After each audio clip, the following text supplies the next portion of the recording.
নমস্কার বন্ধুরা, আপনাদের স্বাগত জানাই জীবন ও অমৃত সুধা চ্যানেলে। আজকের পর্বে আমরা জানব মোক্ষদা একাদশীর মাহাত্ম্য, এর পুজো পদ্ধতি এবং এই বিশেষ দিনের গুরুত্ব।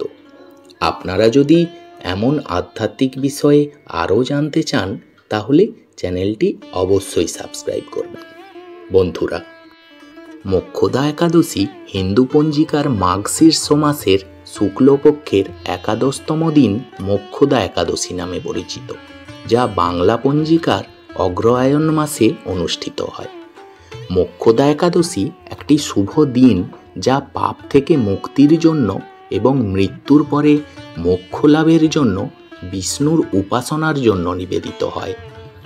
একাদশী গীতা জয়ন্তীর মতো একই দিনে পালিত হয়, যেদিন কৃষ্ণ পাণ্ডব রাজকুমার অর্জুনকে ভগবদ্গীতার পবিত্র উপদেশ দিয়েছিলেন, যা হিন্দু ইতিহাস গ্রন্থ মহাভারতে বর্ণিত রয়েছে।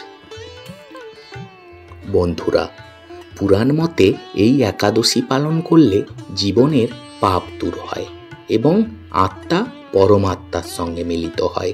এটি শুধু মুক্তি লাভের পথই নয়, আমাদের মন ও আত্মার শুদ্ধিকরণেরও দিন। মোক্ষদা শব্দের অর্থ হল মোক্ষ প্রদানকারী। এই দিন ভগবান বিষ্ণুকে আরাধনা করা হয় মুক্তি বা মোক্ষ লাভের জন্য। ব্রহ্মবৈবর্ত পুরাণ অনুযায়ী একসময় গোকুল নগরীর রাজা বৈখানসার প্রজারা দুঃখ কষ্টে ভুগছিলেন। রাজা মহর্ষি পরমেশ্বরের কাছে এই সমস্যার সমাধান চান। মহর্ষি তাকে মোক্ষদা একাদশী ব্রত পালনের পরামর্শ দেন। এই ব্রত পালন করার পর রাজা ও তার প্রজারা মোক্ষ লাভ করেন। ভক্তরা নিরামিষ খাবার প্রস্তুত করে এই দিন উপবাস শুরু করবেন। একাদশীর আগের রাত থেকেই নিরামিষ আহার গ্রহণ করবেন। গঙ্গা স্নান বা শুদ্ধ জলে স্নান করে উপবাস শুরু করুন।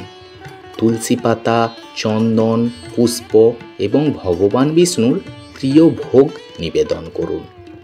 এই দিনে শ্রীমদ্ ভগবদ্গীতার পাঠ বিশেষভাবে শুভ। দ্বাদশীতে ব্রত শেষ করে ব্রাহ্মণ বা দরিদ্রদের খাবার এবং দান করা অত্যন্ত গুরুত্বপূর্ণ।